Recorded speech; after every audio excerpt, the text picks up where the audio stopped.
اے دانشمند عرب و عجم، ہم بہت عرصے سے آپ کے منتظر اور آپ کے علم سے فیض حاصل کرنے کے لیے بے چین تھے۔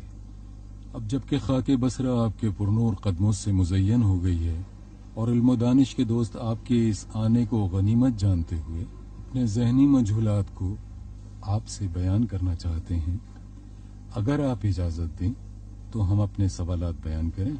ہمارے امام فرماتے ہیں بخیل ترین وہ فرد ہے جو کہ علم بانٹنے میں بخل کرے۔ میں خود بھی علم و دانش کی محفلوں کا رسیا ہوں اور پسند کرتا ہوں کہ میں نے جو کچھ اپنے مولا جعفر صادق سے کسب علم کیا ہے وہ دوسروں تک پھیلاؤں۔ جناب علی، یہ بتائیے کہ یہ ہوا کیا ہے اور کس طرح یہ بے رنگ و بو اور بے خاصیت مادہ جو ہماری آنکھوں سے نظر نہیں آتا لیکن پھر بھی ہماری زندگیوں کا ضامن ہے؟ ہوا 3 قسم کے عناصر سے مل کر بنی ہے، جو نہ جامد ہے نہ مایا۔ ہاں، یہ بے رنگ و بے شکل ضرور ہے لیکن بے خاصیت نہیں ہے۔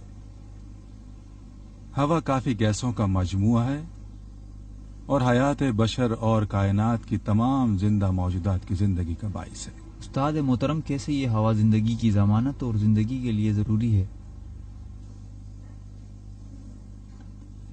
شوقی، ایک شیشے کا جار لے آؤ۔ جی اچھا حکیم۔ یہ ہوا ہمارے جسم کے مقوی اجزاء کو ہمارے بدن کی ضرورت کے مطابق استعمال کرنے میں مدد دیتی ہے اور اس طرح ہمارے بدن کے اندرونی اعضاء فعالیت کے لیے طاقت حاصل کرتے ہیں۔ یہ لیجئے جناب۔ شکریہ شوقی۔ فرض کریں ہمارا جسم اس شمع کے شعلے کی مانند ہے۔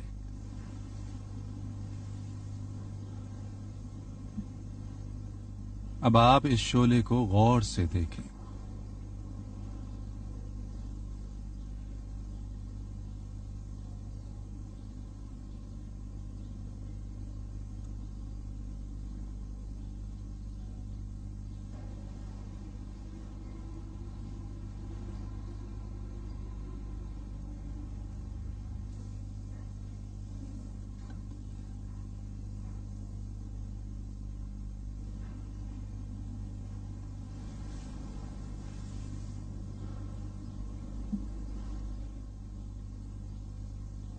یہ شمع باوجود اس کے کہ جلنے کے لیے ضروری مواد رکھتی ہے لیکن بغیر ہوا کے مسلسل جلنے کی صلاحیت نہیں رکھتی۔